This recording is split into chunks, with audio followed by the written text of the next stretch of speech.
Is being good the same thing as being real? Let's consider.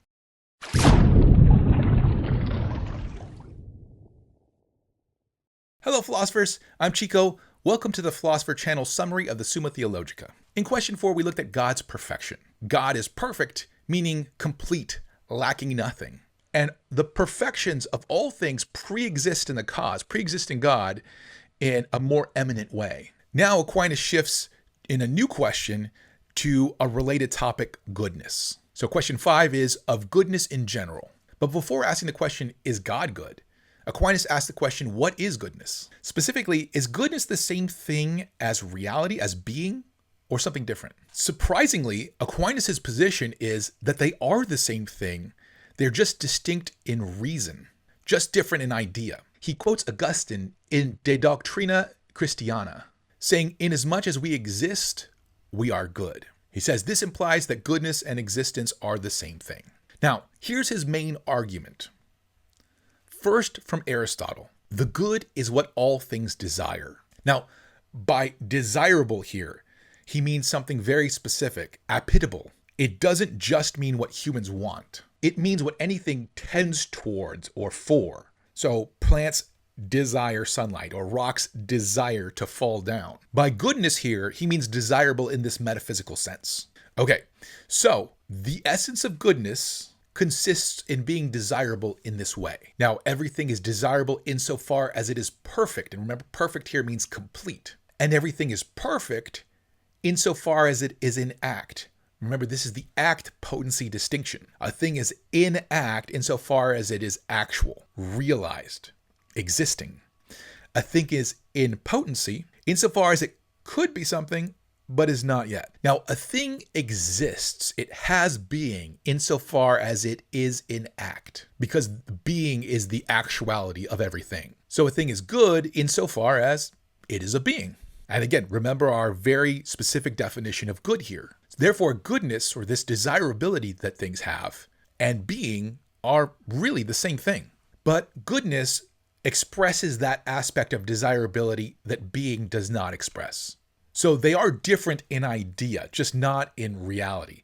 Now, the difference between really difference and difference in idea only, things that are really different would be things like a dog and a cat. Those are two separate things. They are totally distinct.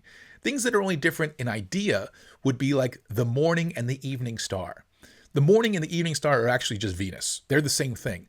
But when you think of the morning star, you think of that thing you see in the morning, and the evening star, you think of that thing you see in the evening. So they're different in your mind, but they're not different in reality. Okay, the first objection comes from Boethius, from De Habdamantibus, which is a short treatise on how things can be good. Boethius says, I perceive that in nature, the fact that things are good is one thing, that they are is another. So it seems like goodness and being really differ. Aquinas' response is, since goodness and being are the same in reality, but actually different in idea, they get predicated in a different way. Predicated is when you say something is true of something else.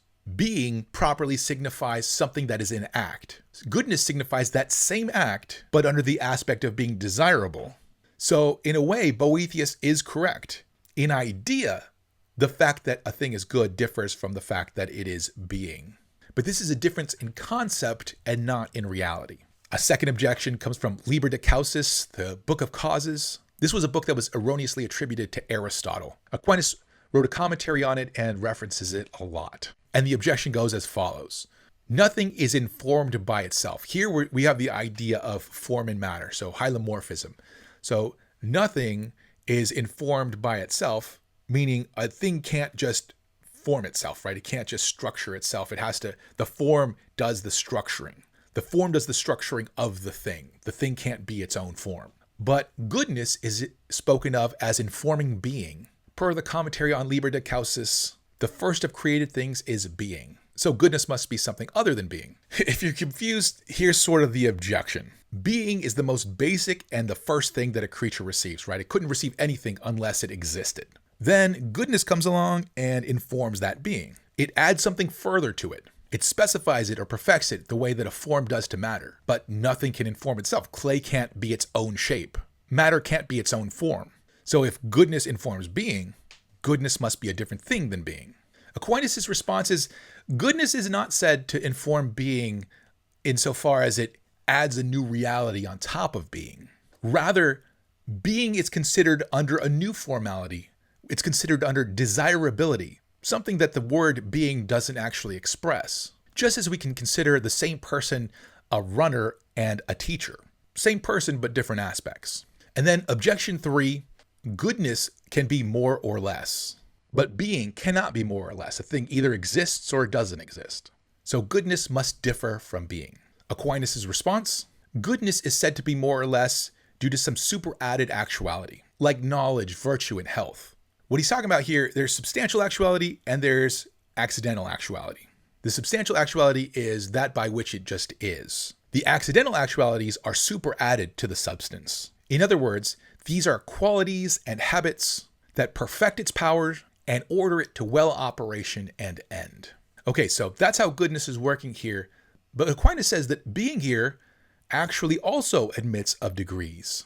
Things participate in existence in a more or less perfect way. So, for example, a rock has being, but a human has being more fully. Because a human also lives, senses, thinks, and stuff like that. Humans got more being than the rock does. And hopefully that makes sense. It's not the case that two things are materially existent and that's all there is to it, right? A human has a lot more to its reality than the rock has to its reality. That's why we call a human blind when a human can't see, but we don't call a rock blind when a rock can't see. So this would be a rejection of premise 2 in the objection.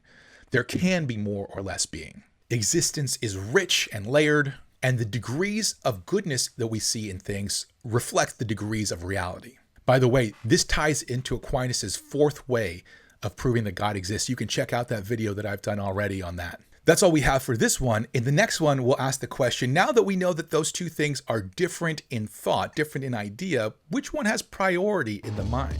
We'll talk about that in the next video. I'll see you then. Adios.